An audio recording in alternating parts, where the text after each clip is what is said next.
राज्यातील शेतकऱ्यांचे संप आणि आंदोलनाला मोठं यश मिळालेलं आहे। महत्त्वाची आणि मोठी बातमी, कर्जबाजारी शेतकऱ्यांना सरसकट कर्जमाफीला तत्वतः मान्यता देण्यात आली असून अल्पभूधारक शेतकऱ्यांचं कर्ज तत्काळ माफ करण्यात आलंय। शेतकरी आंदोलकांची सुकाणू समिती आणि मंत्रिगट यांच्यामध्ये आज झालेल्या बैठकीनंतर राज्य सरकारनं हा निर्णय घेतलाय। तसंच दुधाचे दर 2 दिवसात वाढवण्याचा निर्णय घेण्यात आला असून स्वामीनाथन आयोगाच्या शिफारशींसाठी मंत्रिगट आणि सुकाणू समिती केंद्र सरकारला भेटणार असल्याचं जाहीर करण्यात आलेलं आहे। सह्याद्रीवर झालेल्या बैठकीनंतर शेतकऱ्यांच्या आंदोलनाला 25 जुलैपर्यंत तात्पुरती स्थगिती देण्याचा निर्णय घेण्यात आलाय आणि या बैठकीत निकषासह सरसकट कर्जमाफी मुख्यमंत्र्यांनी 2 तारखेला तत्वतः मान्य केल्याची माहिती चंद्रकांत पाटील यांनी दिली आहे। तसंच आंदोलन काळामध्ये ज्या शेतकऱ्यांकडे मुद्देमाल मिळाला नाही त्यांच्या केसेस मागे घेणार असल्याची माहिती देखील चंद्रकांत पाटलांनी दिली आहे। सरकारने घेतलेल्या निर्णयानंतर शेतकऱ्यांकडून फटाके वाजवत जल्लोष करण्यात आला।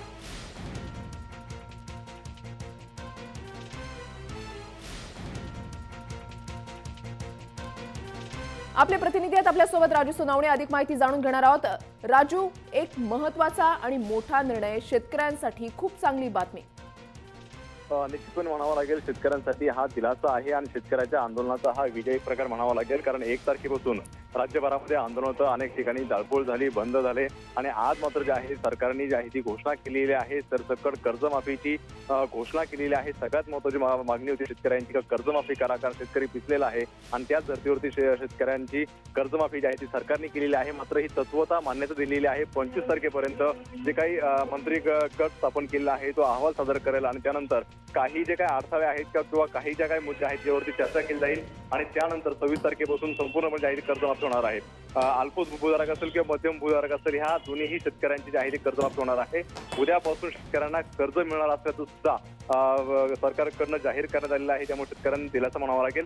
सगळ्यात महत्त्वाचा दुसरा एक जो मुद्दा होता तो शेतकऱ्यांच्या नेत्यांनी लावून धरला होता। आंदोलन काळामध्ये शेतकऱ्यांवरती अनेक गुन्हे दाखल केले होते, ते गुन्हे मागे घ्या अशा प्रकारची मागणी होत होती, यावर सुद्धा सरकारने सकारात्मक विचार केलेला आहे। मात्र त्यांनी जाणून बुजून काही तोडफोड केलेली आहे, जाळपोळ केलेली आहे, ज्यांच्या घरी लुटलेल्या वस्तू सापडलेल्या आहेत ते गुन्हे मागे घेतले जाणार नाही, शेतकऱ्यांचे गुन्हे जे आहे ते मागे घेऊ अशा प्रकारचं जे आहे ते आश्वासन दिलेलं आहे। एकूण शेतकऱ्यांच्या काय मागण्या होत्या, दुधाची सुद्धा मागणी होती, ती दुधाचे रेट वाढवले जातील याबद्दल समिती स्थापन करेल आणि लवकरच निर्णय घेऊ अशा प्रकारचं सुद्धा आश्वासन दिलेलं आहे। एकूण सगळ्या मागण्या ज्या आहेत त्या सरकारने एक प्रकारे मान्य केल्याचं आश्वासन दिलेलं आहे आणि जो काय अहवाल असणार आहे स्वामीनाथन आयोगाचा त्याच्यावरती सुद्धा केंद्रासोबत जाऊन चर्चा केली जाणार आहे। त्यामुळे कुठेतरी दिलासा एक म्हणावा लागेल। आता संप मागे घेतलेला आहे, मात्र 25 तारखेपर्यंत जर सगळ्या मागण्या मान्य झाल्या नाही तर अधिक तीव्र आंदोलन करू असा इशारा सुद्धा शेतकरी संघटनेने दिलेला आहे। मागण्या मान्य करण्याचं आश्वासन देण्यात आलेलं असलं तरी अंमलबजावणी कधीपासून होणार आहे त्या संदर्भात काही माहिती मिळू शकलेली आहे का?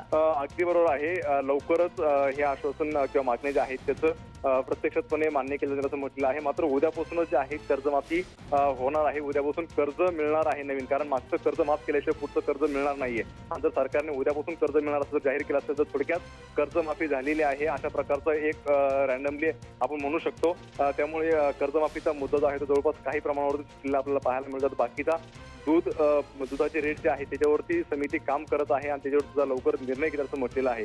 कुठेतरी सरकारने एक पाऊल मागे घेतलेलं आहे, शेतकऱ्यांचे सगळे जे मागण्या आहेत त्या मान्य करण्याचा प्रयत्न केलेला आहे। मात्र 26 तारखेपर्यंत आणखी कितपत कशा प्रकारच्या सगळ्या मागण्या मान्य केल्या जातील हे सुद्धा पाहणं महत्त्वाचं राहणार आहे। कुशाली राजू, एकूणच पाहिलं तर मोठ्या शेतकऱ्यांच्या संदर्भात सुद्धा समिती स्थापन करून त्या संदर्भातला निर्णय घेतला जाईल, कर्जमाफी संदर्भातला अशी सुद्धा चर्चा या ठिकाणी झालेली आहे। त्या संदर्भातली माहिती काय? निश्चितपणे 2 तारखेला मुख्यमंत्र्यांनी पहाटे 4:30 वाजता घोषणा केलेली होती की काही अटी ठेवून शेतकऱ्यांची कर्जमाफी केली जाईल। मात्र त्यानंतर अनेक आक्षेप घेतले होते। त्यानंतर मुख्यमंत्र्यांनी स्वतः सांगितलं होतं की ज्यांच्याकडे 50-60 एकरच्या वरती आहे की ज्यांच्या घरातील अनेक सदस्य हे सरकारी नोकरीमध्ये आहे त्यांच्या कर्जमाफी करायची का, असे मुद्दे उपस्थित केले होते आणि याचाच अभ्यास करण्यासाठी मंत्री गटाची स्थापना केली होती। आता मंत्री गट जे आहे हे सगळे मुद्दे तपासणार आहेत आणि 25 तारखेपर्यंत संपूर्णपणे अहवाल सादर करतील आणि नेमके काय काय त्यामध्ये नियम असणार आहे, कोणाची कर्जमाफी होणार आहे, त्यामध्ये आणखी हे सगळं स्पष्ट होणार आहे। नक्कीच, धन्यवाद राजू दिलेल्या सविस्तर माहितीसाठी। सहकार मंत्री चंद्रकांतदादा पाटील यांच्याशी राजू सोनावणे आपले प्रतिनिधी यांनी केलेली बातचीत पाहूया। महाराष्ट्राच्या इतिहासातला हा एक मोठा ऐतिहासिक निर्णय आहे। सामान्य शेतकऱ्याचा मुलगा म्हणून याबद्दल खूप आनंद व्यक्त करतो। माननीय मुख्यमंत्री महोदयांच्या पाठिंब्यामुळे, माननीय मुख्यमंत्री महोदयांच्या सल्ल्यामुळे इतका मोठा निर्णय घेता आला। एका शेतकऱ्याचा मुलगा असून राज्यकर्ता म्हणून इतका मोठा निर्णय घेता आला याबद्दल मी आनंद व्यक्त करतो आणि माननीय मुख्यमंत्री महोदयांचे शतशः आभार मानतो, अभिनंदन करतो की या राज्यातल्या सामान्य शेतकऱ्याला सुखी करण्याच्या दृष्टीने मोठं पाऊल दिलं. असं समजतं का राज्यातील सर्व सरसकट शेतकऱ्यांची कर्जमाफी झालेली आहे? राज्यातील सरसकट कर्जमाफीला तत्वता मान्यता देत असताना सरकारने ह्या विषयामध्ये शेतकरी नेते आणि सरकार याची एक समिती तयार केलेली आहे. ही समिती काही निकष तयार करेल, त्यानंतरच सरसकट कर्जमाफी होईल. अल्पभूधारक आणि मध्यभूधारक शेतकऱ्यांची कर्जमाफी तर पूर्ण झाली. जे काही गुन्हे दाखल केले आहेत ते गुन्हे दाखल मागे घेणार आहात का? हा? गुन्हे दाखल केलेले आहेत त्यांचं जिथे मुद्देमालच सापडला आहे अशा केसेस सोडून बाकी सगळ्या केसेस मागे घेतल्या जातील. पाहतोय आपण सरसकट जे आहे ती कर्जमाफी करण्याचा स्वतः निर्णय घेतलेला आहे. त्याचप्रमाणे ज्या ज्या ठिकाणी मुद्देमाल सापडलेला आहे ते वगळता इतर जे गुन्हे आहेत ते सुद्धा मागे येणार असल्याचं चंद्रकांत पाटील सांगितलं आहे. कुठेतरी जयघोष जो आहे तो पाहायला मिळतोय, कारण शेतकऱ्यांचा हा ऐतिहासिक निर्णय म्हणावा लागेल आणि संपूर्ण जे काही शेतकरी नेते आहेत त्यांनी पण जे आहे सरकारबद्दल एक समाधान व्यक्त करताना पाहायला मिळते. कॅमेरामॅन अनिल गोरोसह राजू सोनवणे, जय महाराष्ट्र, मुंबई. शेतकऱ्यांचा जल्लोष या बैठकीनंतर झाल्याचं पाहायला मिळतंय. शेतकरी या ठिकाणी जल्लोष करत असल्याचं पाहायला मिळालेलं आहे. सह्याद्री अतिथीगृहावर ही महत्त्वपूर्ण बैठक जी आहे ती झालेली आहे. अल्पभूधारक आणि मध्यम भूधारक शेतकऱ्यांची कर्जमाफी झालेली आहे आणि मोठ्या शेतकऱ्यांच्या कर्जमाफी संदर्भात समिती स्थापन करून त्याच्यानंतर निर्णय घेतला जाईल. सर्व मागण्या ज्या शेतकऱ्यांच्या होत्या आणि ज्याच्यासाठी शेतकऱ्यांनी संपाचं हत्यार उपसलेलं होतं त्या मागण्या मान्य झालेल्या आहेत. त्याच्यामुळे शेतकऱ्यांसाठी एक आनंदाची बातमी, एक दिलासादायक बातमी ही म्हणावी लागेल. सरकारनं एक पाऊल मागे घेतलेलं आहे. शेतकऱ्यांच्या सर्व मागण्या मान्य झालेल्या आहेत आणि उद्यापासूनच कर्जमाफीच्या कर्जमाफीला सुरुवात होणार आहे अशी सुद्धा माहिती मिळते. महत्त्वाची आणि मोठी बातमी आजच्या घडीची आपण पाहत आहे. 1 ते 7 जून शेतकऱ्यांनी संपाचं हत्यार उपसलेलं होतं, रस्त्यावर उतरलेला होता शेतकरी आणि त्याच्यानंतर सुद्धा 12 आणि 13 तारखेला जर 2 दिवसामध्ये सरकारनं आपल्या मागण्या मान्य केल्या नाही तर 2 दिवसामध्ये त्याच्यानंतर 12 आणि 13 तारखेला म्हणजे उद्या आणि परवा पुन्हा एकदा आंदोलनाचा हत्यार उपसण्याचा निर्णय जो आहे तो शेतकऱ्यांनी घेतलेला होता. मात्र आज जी महत्त्वपूर्ण बैठक झाली त्याच्यामध्ये शेतकऱ्यांसाठी ही एक दिलासादायक बातमी, आनंदाची बातमी म्हणावी लागेल की सर्व मागण्या ज्या आहेत त्या मान्य करण्यात आलेल्या आहेत. रघुनाथदादा पाटील आहेत, त्यांच्यासोबत बातचीत केलेली आपले प्रतिनिधी रामनाथ दवणे यांनी. पाहूयात ते नेमकं काय म्हणाले.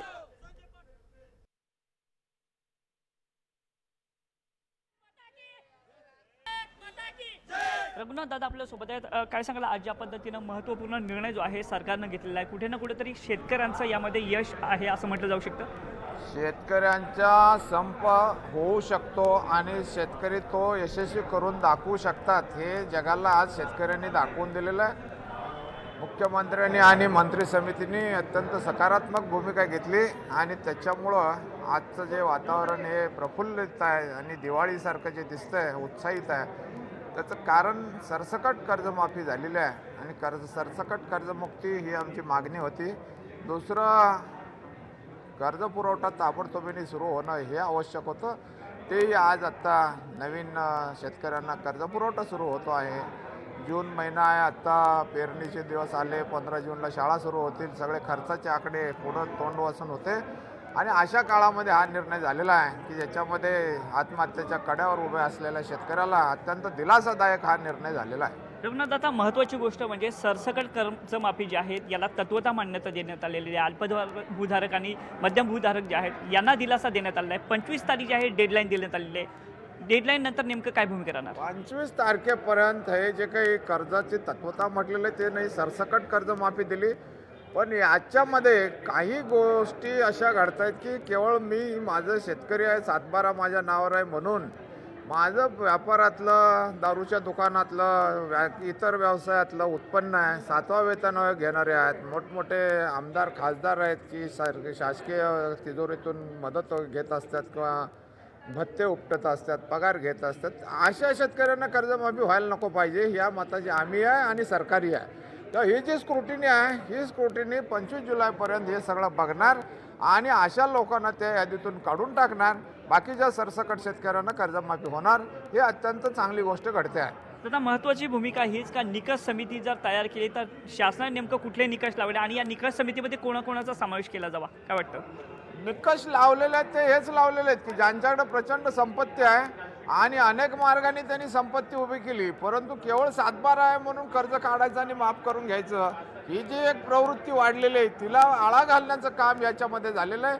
मोठमोठे बँकर्स आहेत, मोठमोठ्या बँकांचे संचालक आहेत, मोठमोठे उद्योगपती आहेत, हे केवळ शेती असलेल्याचा फायदा उपटत होते आणि स्वतःची कर्ज काढून माफ करून घेत होते. त्याला आळा बसणार आहे, ही भूमिका आमची आहे आणि शासनाची आहे. त्यामुळे दोघांच्या भूमिका एक असल्यामुळं ही ताबडतोबीनं निर्णय प्रक्रिया होणार आहे आणि उरलेल्या सरसकट लोकांना कर्जमाफी मिळणार आहे. ही आजची जमेची बाजू आहे.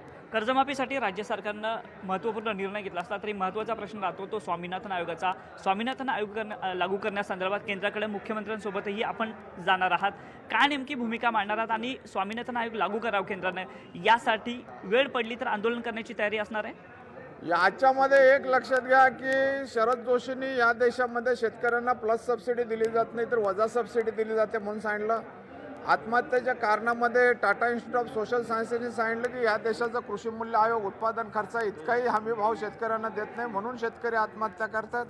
आणि तिसरं महत्त्वाचं की डॉक्टर एम एस स्वामीनाथननी सांगितलं की या आत्महत्येला कारण आहे ते कृषी मूल्य आयोग आहे की जे शेतकऱ्याला उत्पादन खर्च इतकाही भाव देत नाही आणि त्याच्यामध्ये उत्पादन खर्च अधिक 50% नफा दिला पाहिजे. ही जी भूमिका आहे स्वामीनाथननी घेतलेली त्या समितीचा पाठपुरावा आम्ही सगळे करत आहोत.